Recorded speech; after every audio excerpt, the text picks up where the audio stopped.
security was guaranteed better with an Africa free of nuclear weapons than one in which there was a nuclear arms race. And that decision has been validated. South Africa does not have to worry about Nigeria getting nuclear weapons or other states threatening them with nuclear weapons. Unfortunately, the successes of those last few years have now been called into question. We're at a nuclear crossroads. The decisions we make over the next couple of years will decide whether we continue that progress or if we make the wrong decisions and unleash a new wave of proliferation that could bring us back to that nightmare world that Kennedy and others foresaw of 15, 20, or 25 nuclear nations. The Bush administration, when they came into office, turned away from the bipartisan consensus that had existed. They turned away from the treaties that strove to eliminate these weapons. In Kennedy's words, to abolish the weapons of war before they abolish us. They didn't trust these pieces of paper.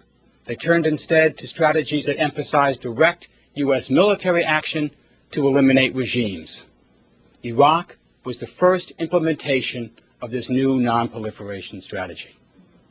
It has proved to be a miserable failure. Every single member of the axis of evil is more dangerous to the United States now than they were 6 years ago.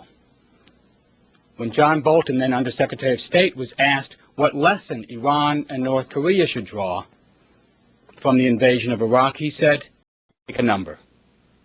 And that was the idea. The Iraq war was not only going to eliminate what was claimed to be a nuclear program in Iraq, but it was going to send a message to the other countries. Pursue these programs at your peril. Cross the United States at your risk. They got the message all right. They sped up their programs. Both Iran and North Korea have accomplished more in their nuclear programs in the past 5 years than they did in the previous 10, including North Korea ending the freeze on its plutonium production program that had been successfully implemented in the 1990s. They went back to producing plutonium, quadrupled the number of nuclear weapons they had, and tested one last October. But now, there seems to be a recognition across the political landscape, Republicans and Democrats, that this policy failure has to be reversed. We seem to be seeing a new pragmatism in this administration, pushed by Congress, implemented by a more pragmatic Secretary of State, and some of the architects of this failed vision have been leaving the administration in droves. So that allows more space for the reforming of this bipartisan vision of a nuclear-free world, of a world where we have fewer weapons, fewer states. Kennedy's quotes are well known. The perils of disarmament, he said, pale in comparison to the risks of a continued arms race.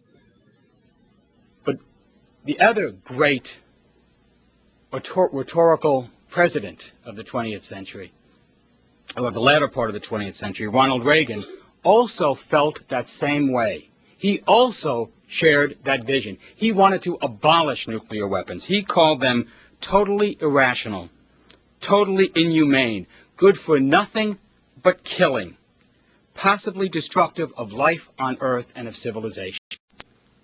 And this Kennedy-Reagan vision has been recaptured in a bipartisan way by former Secretary of State George Shultz, former Secretary of State Henry Kissinger, former Secretary of Defense William Perry, and former Senator Sam Nunn in an op-ed they wrote in the Wall Street Journal just a couple of months ago.